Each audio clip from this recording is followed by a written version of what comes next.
It's unlikely that Trump, the US president, is abolishing programs that the United States has been supporting across the globe just because he's trying to save up a few dollars to build an apartment or a flat roof. Nonetheless, the possibility is not zero. Even if the chance is slim, it's still there. And this paints a picture about the construction and real estate industry today. The stakes are high, and so is the barrier to entry. You need bags of money. Money is always the problem. And maybe that's why they say that money is the root of all evil. And if you're being honest, money will always be an issue. It has always been since the time immemorial. Judas sold out Jesus for the finest 30 silvers at the time. Judas could have in fact been looking for a way to finance his flat roof. His lofty dreams probably ended when he saw the prices of aluminum windows. We can't really tell, but one thing is for certain, he was having cash flow issues, which is very much like us today. You too will probably never solve your money issues. You'll never have enough and some surplus. But that's okay. There's life in yearning. You'll get more and you'll even want more. These circumstances will put you in between a rock and a hard place, but you want a softer landing. You do not want to grow old and all you have to your name is just a car. And this is why it's important to make smart decisions. This problem opens a very interesting box. Construction financing. What is construction financing? How do you do construction financing? What are the good and bad practices in construction financing? What are the things you must, underline must, get right to do your construction project successfully?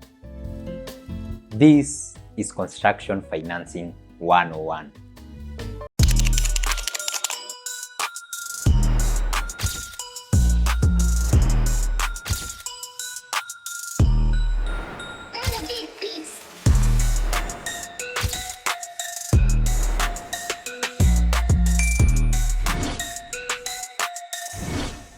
Let us work from the consequences towards the solution. David wants a flat roof. He approaches his favorite construction professional and squeezes blood and sweat out of them to get a 10 million Kenya shillings deal to be done in a year. David, like all of us, is a conservative man, like we all pretend to be. He never reveals his financing details to the contractor. Good faith plays, and the assumption is that everyone will meet their obligations, which tells you that it's not a very bad idea to discuss your construction financing details or your construction financing plan with your contractor or with your professional. Along the year, the miracles in financing that David was trying to pull failed and the project stalled halfway. Get your calculator now. Oh, hi, I'm David. What do you know about construction financing? Nothing. Perfect. You sound like our typical client. What's wrong with you? Nothing. We're talking about you actually. Your project worth 10 million Kenya shillings has stalled in the middle. So you have approximately 5 million Kenya shillings of works yet to be done. You hustle up and down after 2 years to get the remaining funding.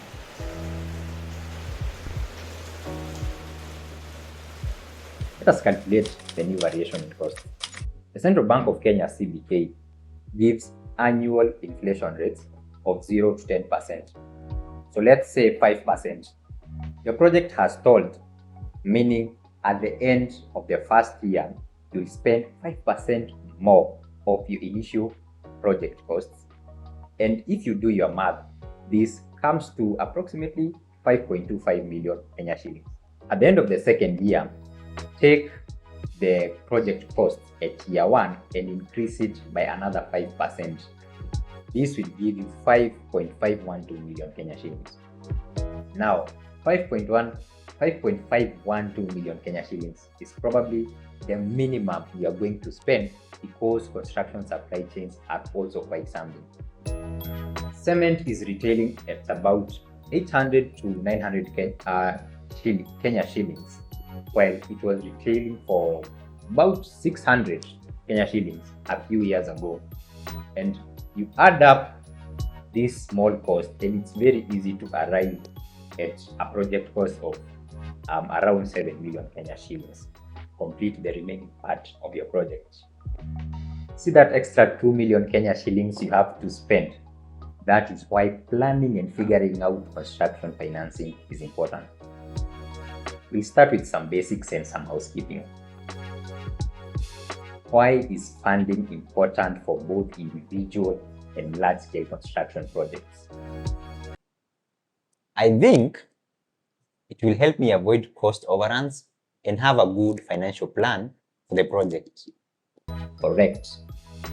Construction and real estate projects require significant upfront costs to cater for land acquisition, design and approvals, and actual construction. Without adequate funding, projects will stall, leading to cost overruns and even potential financial loss. Funding is the backbone of all construction projects, both individual and even at a large-scale level. It ensures that you have good financial stability, right? So your credit score is good, that your cash flow is okay, and you have managed your financial risks. Good funding also ensures smooth project execution from the design stage to the planning stage and even to the actual construction. And lastly, good funding for construction projects ensures that a project is completed within the stipulated time. So, what are the common hurdles in construction financing? First hurdle is land prices. Land prices are through the roof. They don't even make sense. Second one is imports. Kenya relies on a lot of imported materials, from interior fixtures, some raw materials like clinker. When our currency loses value, the imports become expensive or disruptions in global supply chains. The third hurdle is banking and financing institutions impose high lending rates, making it difficult to secure financing. Delayed payments to contractors from clients or governments affects their cash flow. Lengthy and costly regulatory processes add to the pre-construction processes, and they can be very significant. These unforeseen or unaccounted for costs will always lead to budget overruns, which will lead to lower profit margins, compromised quality of works, or even stalled projects. When developers have additional costs, they pass them to clients. This happens all the time, and yes, that's exactly what they do. What do you think is the importance of choosing the right financing option or path? A right financing option will help you avoid debt traps, and you'll do your project smoothly, timely, and successfully. A wrong financing options will lead to cash flow issues not only at the business level, but even your household. So, what options are available to fund construction projects? We'll start with the people who probably don't need a guide to construction finance. Or do they? Yeah, who knows? These are the people who self-finance, meaning that they fund their project using their own money. So they don't go for loans, mortgages, or investors. Yes, they cover all construction costs, so permits, labor, and materials without borrowing. Self-financing also means doing construction in phases based on the available funds. So they can accumulate money from the foundation up to the completion of a skeleton, then another phase to the completion of finishes. Yeah, a good self-financing plan is advisable when you have enough funds to cater for a significant portion of your project without financial strain. Someone with good cash flow from business and other incomes should consider this. Yes, let us look at the second financing option, chamas. A chama is a membership group of people with common interests or goals. I have seen my mother use a chama to buy utensils and other household stuff at home. It works on a rotational basis, and the members contribute a said amount of money periodically, let's say maybe once a month. So the same way mothers contribute to buy utensils, they can contribute and start developing properties. Yes. This enables the members to undertake large-scale projects and investments that they could not individually. Let's say we have a serious chama with 8 members. They want to build a plaza on a land that they have acquired. If the members contribute 50,000 every month, in 1 year they'll have a total contributions of 4.8 million, and in the second year they'll have another 4.8. So they have a total of 9.6 million Kenya shillings, of which, if they are smart, they'll have saved it up in a SACCO. From their 9.6 million Kenya shillings deposits, they can unlock a loan of 3 times their savings at lower interest rate than banks. This is 28.8 million Kenya shillings, and they can comfortably start building their plaza, and it will be enough to cater for the superstructure. So only finishes will be remaining. Wow, that's very smart. The groups are also very versatile, and the investments are not limited to any industry or sector. That is true. To fund their projects, members can use 2 models, and you have explored them in the above example. The first one is that members can pool their funds and savings and use this money to buy land and to finance construction. The second model is that chamas with structures and good financial management can access bank and SACCO loans, which enables them to secure larger amounts for their investments. The advantages of a chama are, number 1, members pool their resources, making real estate investment accessible. 2, the investment risks are distributed to many people. And 3, well-structured chamas get access to external funding or external financing. What about the challenges? Differing conflicts among members could make decision-making hard, and this could delay the projects. The second problem is that some members could default on contributions. The third challenge is that liquidity issues arise when funds are tied to ongoing projects. SACCOS is an acronym for Savings and Credit Cooperative Organizations. A SACCO is basically a chama, but very structured. Whereas chamas have membership of up to 100 people, SACCO members run in the thousands and sometimes millions. For instance, from our desk research, Mwalimu SACCO has 123,000 members. As you can see, the SACCO numbers are quite something, and because of the numbers and amounts they hold, they are regulated by SASRA, which prevents the officials from running away with the members' money, among other bad stuff, which sometimes they do, but not all the time. And sometimes, because this is Kenya, the regulators are the ones who run away with the money. The government has directed SACCOs to cut on their dividends and set aside funds to cover losses from the Cusco fraud. You know, that's Kenya for you. Corruption is for the government and its officials, and the consequences for the people. Anyway, SACCOs have a very thin line that differentiates them from banks, because essentially they all do the same thing: taking deposits, giving loans. While banks are for profit, SACCOs generally are not. Let's use an example to show the difference. Let's say we have a 4-member SACCO with monthly contributions pooling resources, say 100,000 each. If we do not invest the money, at the end of 6 months, the SACCO will have 2.4 million Kenya shillings in savings. If a member wanted a loan of 100,000 to be repaid within a month or whatever period, Mostly SACCO members do not have an incentive to charge high interest rates like banks, because the purpose of a SACCO is not to pool funds and offer loans for a return, but for other purposes, common financial purposes.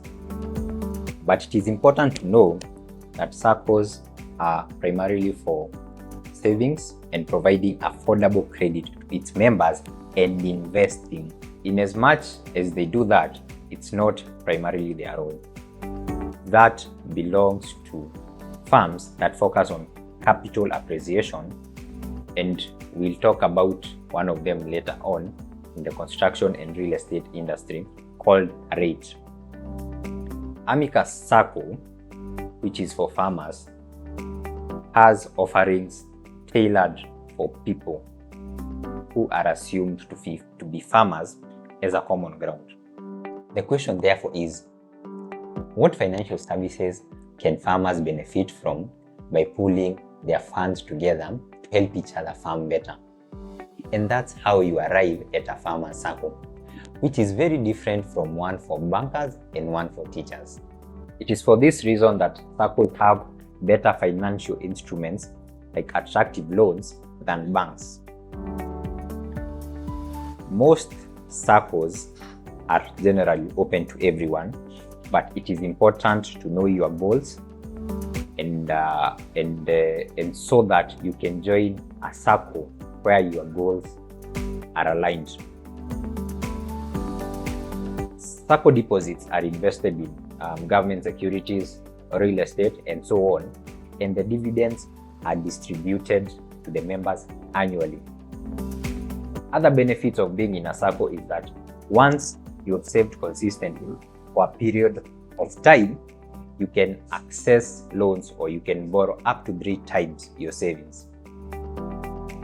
A SACCO loan is better than a bank loan because they offer lower interest rates, ranging from 12%, while banks offer rates of 18% to 25%, depending on what they look at. Let's see how a SACCO can be used to finance construction project. Anyone looking for construction financing will probably have heard about KMRC, which is the Kenya Mortgage Refinance Company. We are very creative with our names, right? KMRC was founded in 2018 with the primary goal of making houses and housing access affordable by offering loans to mortgage lenders, for example, banks and SACCOs. KMRC also offers construction loans at lower interest, typically less than 10%, which is less than those offered by any other lender. KMRC partners with banks, SACCOs, and other reputable lenders to increase access to construction financing. So we'll use the arrangement as and Unitas as an example. A SACCO like Unitas, backed by KMRC, is able to provide affordable housing loans with interest rates of 9.95% on reducing balance, with a loan term of up to 15 years. Reducing balance means that the interest on principal reduces on a monthly basis.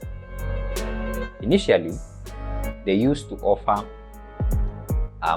that loan for projects with a total development cost of up to 8 million Kenya shillings, but they have increased it to 10.5 million Kenya shillings now. TDC is the total cost of a construction project: labor, materials, permits, consultancy, and so on.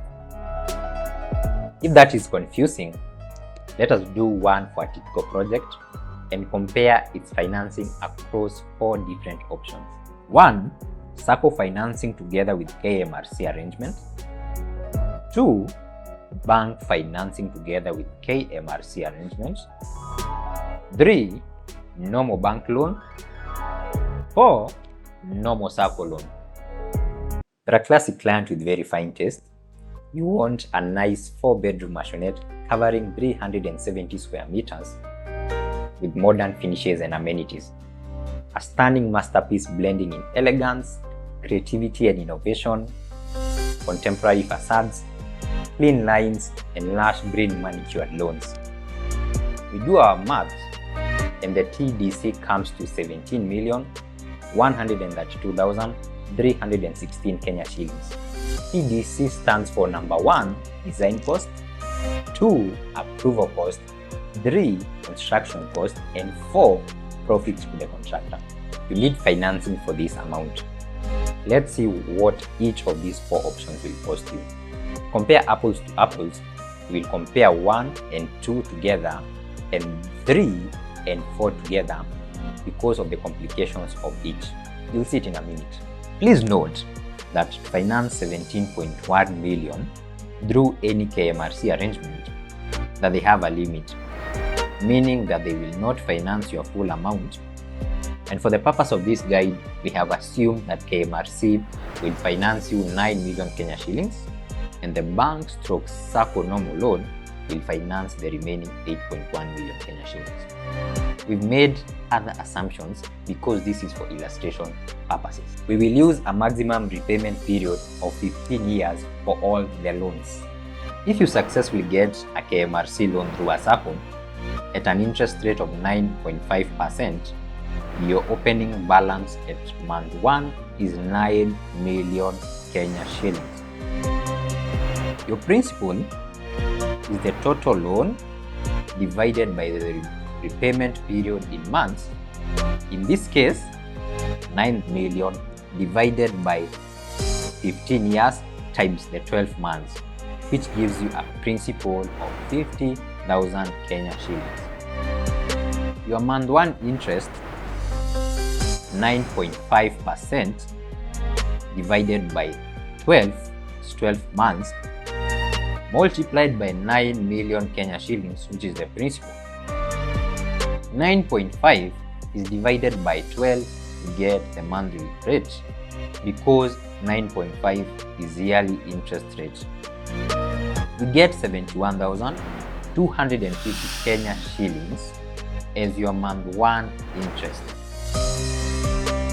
Your total monthly repayment is therefore the principal plus interest, which equals 121,250 Kenya shillings. If we deduct the month 1 repayment from the beginning balance, we arrive at the ending balance, and the ending balance of month 1 is used as the beginning balance of month 2.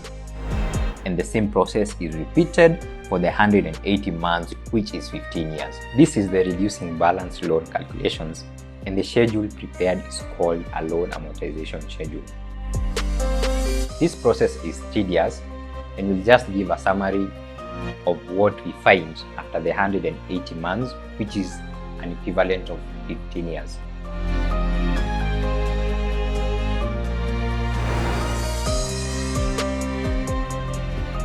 From this calculation, the total principal paid is 9 million Kenya shillings. The total interest paid is 6.44 million Kenya shillings, and therefore the total loan repayment is 15.448 million Kenya shillings. If you take a SACCO loan to finance the remaining 8.1 million Kenya shillings from the total development costs, the summaries are as follows. Please note that majority of SACCOs offer loans at 12% interest.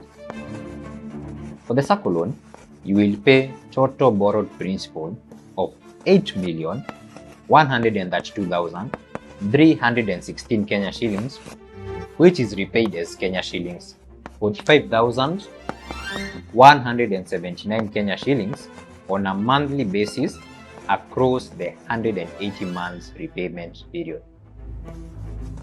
The total interest on the loan paid is 6.44 million Kenya shillings, and the total financing cost of the 8.1 million loan is 15.44 million Kenya shillings.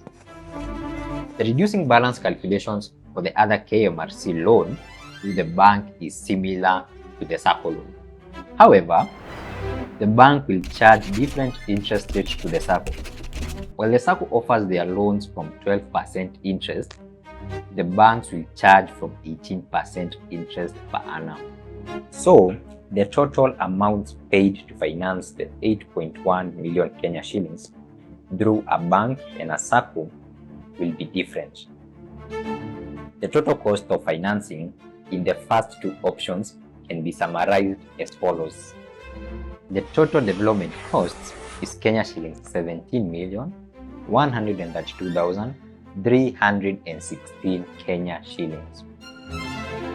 When financed through a combination of both a SACCO and a KMRC loan, broken down as 9 million in KMRC loan and 8.1 in a normal SACCO loan, the total interest paid on the two loans is Kenya shillings 13,807,870 Kenya shillings, which brings the total financing cost to 30 million Kenya shillings 940,186. When financed through a combination through a bank and KMRC loan in a similar manner as the other one, the total amount in interest paid is Kenya shillings 17,487,743 Kenya shillings. And the total cost of financing is Kenya shillings 4,620,059 Kenya shillings. I welcome you to please draw conclusions from the data and tell us what you think in the comments. For the third and fourth option, we'll take the same project total development costs and compare its financing through a normal bank loan and a normal SACCO loan.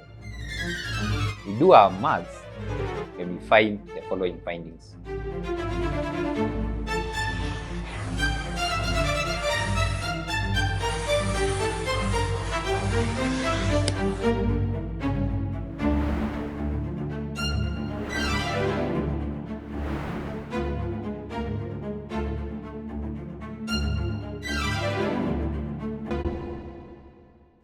You can see that over a 15-year period, you will pay more interest than principal when you go through bank financing.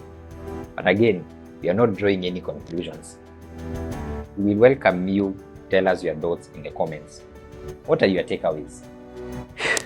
That was intense. Yeah, right? We will close Construction Finance 101 here and let you internalize what we have covered today. Next will be Construction Financing 102, where we'll be looking at other construction financing and investing options. So make sure to subscribe so that you'll get notified when it drops. See you on part 2, David.